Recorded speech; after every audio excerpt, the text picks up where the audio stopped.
celebración de este debate y la invitación a Izquierda Unida, no solo por cortesía, sino por una reivindicación que creo que compartimos y que es central en un proceso como el que estamos viviendo de elecciones municipales y autonómicas, que es la reivindicación, la lucha por un concepto de ciudadanía integrador, donde entre todos, entre todas, seamos capaces de decidir cuáles son las políticas, las propuestas que llevemos a cabo en los próximos años. Segunda consideración de lo que son las propuestas de Izquierda Unida y desde esa apuesta por la ciudadanía integradora. Consideramos que nuestras propuestas políticas, en la medida de lo posible, no tiene que haber marcos diferenciales para los inmigrantes. Políticas sociales, políticas de empleo, políticas de vivienda. El principio básico tiene que ser el de la igualdad. ¿Cuál es el grueso de nuestra propuesta política para estas elecciones autonómicas y municipales? El grueso es que en un momento de crisis y en un momento en el que las políticas liberales que se han llevado a cabo en la economía, en la sociedad, están teniendo unas consecuencias muy graves, nuestra propuesta política central es que en este momento tienen que pagar la crisis los que la han generado. Nosotros partimos de una salida social a la crisis y una apuesta por una fiscalidad justa, por unos impuestos justos. Nuestra valoración es que durante estos años se han estado rebajando impuestos y esas rebajas de impuestos, que engañosamente se presentan pues como un avance porque pagamos menos a las administraciones públicas, perjudican a los trabajadores, perjudican a los que tienen que ser beneficiarios de esas políticas sociales que se dejan de hacer porque, en este caso, la comunidad autónoma ingresa menos. Fundamentalmente, la falta de progresividad, o sea, que el que más tiene más pague en el tramo autonómico del impuesto sobre la renta, lo mismo en el impuesto de sucesiones y donaciones, la desaparición del impuesto sobre el patrimonio, que es competencia, no es algo específico de la administración autonómica del Estado, pero este conjunto de medidas y el llevar a cabo una fiscalidad que haga pagar a los que más tienen, liberaría la cantidad de dinero, los recursos suficientes para llevar a cabo políticas sociales, para llevar a cabo refuerzos del sistema educativo, del sistema sanitario, del conjunto de los derechos que nos afectan cotidianamente. Y ese es el punto de partida. Y es un punto de partida que tiene un carácter de clase, clarísimamente, aunque muchas veces eso se encubra, ¿no?, con grandes debates, no. O sea, las políticas sociales y la defensa de los derechos no salen gratis. No salen gratis. Si no se combate a la minoría privilegiada que ha estado hegemonizando la creación de riqueza, es imposible redistribuir la riqueza. Bueno, ese es el punto de partida. ¿Y por qué he querido hacer esta referencia general antes de especificar cuáles son nuestras propuestas programáticas? Porque a partir de ahí es cómo podemos combatir las situaciones que estamos detectando de deterioro de los derechos sociales.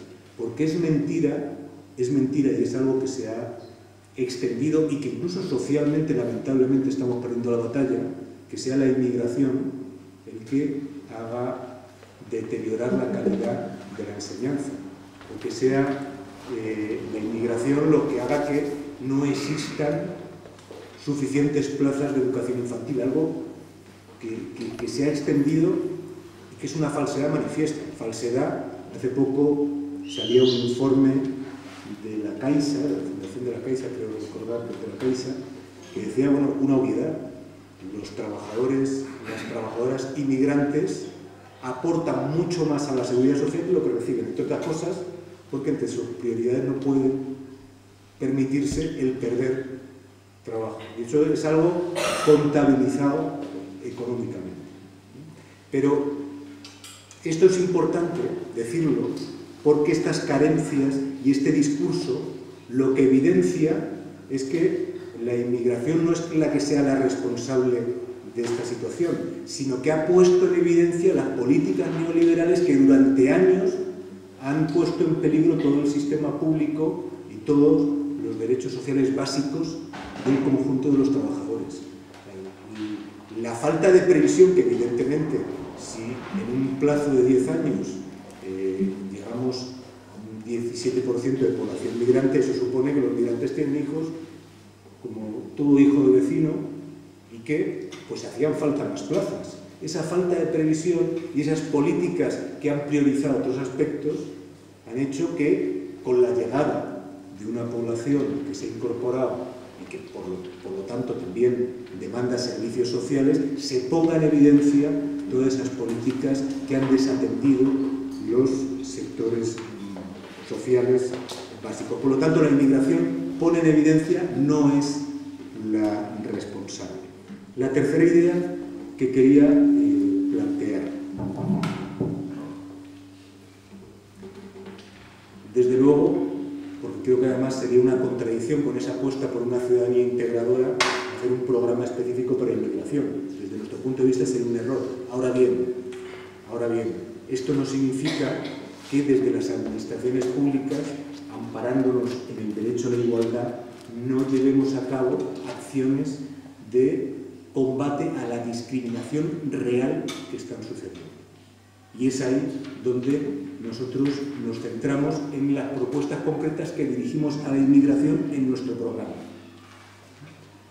Políticas de empleo, políticas sociales, políticas de vivienda para todos y, ahora bien, además, políticas específicas en aquellos supuestos donde hay discriminaciones evidentes.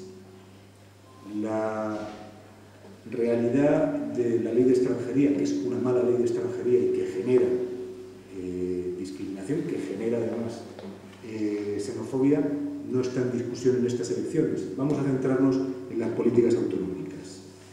Por desgranar algunas de estas medidas.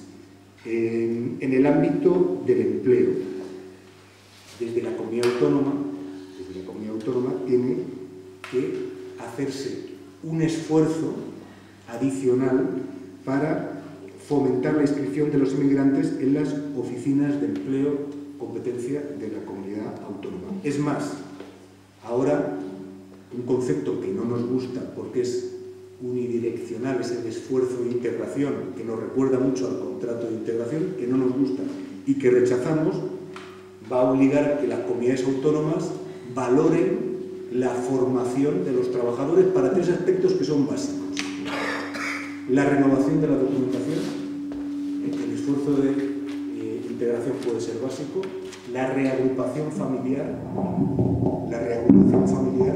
y, en tercer lugar, el acceso a la documentación en los casos de arraigo. Y en esos tres aspectos va a ser fundamental que las oficinas de empleo, los cursos de formación, estén realmente al alcance del conjunto de la población migrante. Y por eso nos parece central esa apuesta de incrementar, de fomentar el papel que deben desempeñar las oficinas del Servicio Público de Empleo Regional. Vivienda. En vivienda hay una realidad. ¿Por qué la población migrante se concentra en determinados barrios? ¿Por qué se concentra en determinados barrios? Porque hay una discriminación frente a aquellos inmigrantes que quieren alquilar o que quieren acceder a una vivienda. Eso es una realidad. Y es una realidad que no tiene la población autóctona. Por lo tanto, nos parece que una medida adecuada es, combinándola con medidas de mediación y de intervención comunitaria en los barrios, el poner en marcha políticas de avales públicos desde las instituciones que permitan superar esa situación de acceso, de dificultad de acceso a la vivienda. Esas políticas de alguna forma combatirán la discriminación y desde luego tiene que ser acompañado con políticas de fomento de la vivienda pública, fundamentalmente en alquiler. Y por último, porque ya se me acaba el tiempo, ¿no? La última medida que quiero destacar, educación. En educación hay también una realidad discriminatoria y hay que intervenir específicamente. Y es lo que está ocurriendo con la enseñanza concertada. Eso pues es una evidencia estadística que en los colegios privados concertados se concentra una parte mayoritaria de la población mundial.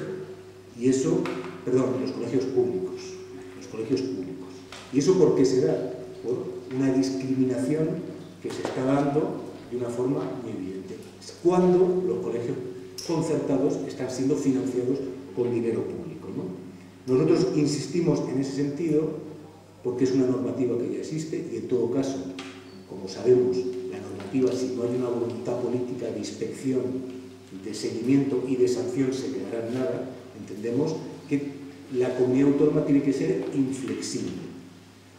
Discriminación que se descubra en un colegio concertado tiene que suponer la retirada de la financiación, después de un proceso con todas las garantías. Si no se interviene de una forma radical para evitar este tipo de supuestos, se seguirá avanzando en la creación de guetos, de discriminaciones, como se están dando en este momento. Bueno, en general estas son las tres ideas que planteamos. Apuesta por una ciudadanía integradora, igualdad, y por lo tanto no hablar de diferencia más que en los aspectos, las políticas que son necesarias para combatir la discriminación. Estas son las tres bases de nuestro programa. Y acabo diciendo, todo esto no servirá de nada si además de la movilización ciudadana, de la labor que se está haciendo pues, de denuncia de lo que está ocurriendo con las redadas que comentaba, otro tipo de situaciones, somos capaces de combatir el discurso xenófobo.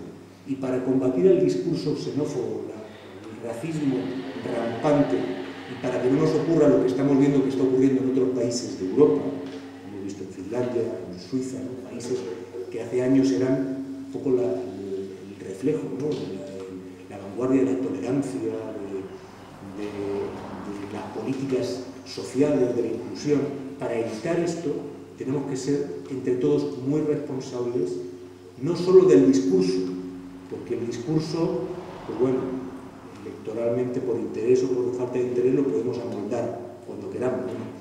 Tenemos que ser muy responsables para erradicar el racismo institucional. El racismo institucional. ¿Y por qué insisto en esto? Porque el gran problema de las redadas, desde luego lo sufren pues, los propios inmigrantes que están siendo, pues, viven una especie de estado de apartheid, ¿no? De no poder moverse. Pero el gran problema además de esto es el mensaje que traslada. El mensaje que traslada es, si tú eres inmigrante, eres objeto permanente de control policial.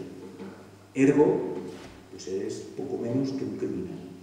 Entonces, creo que para combatir esta situación hay que controlar el discurso, pero hay que eliminar las prácticas de racismo institucional en la delegación del Gobierno de Madrid, en la comunidad autónoma, en las policías de los distintos ayuntamientos, en todo el mundo.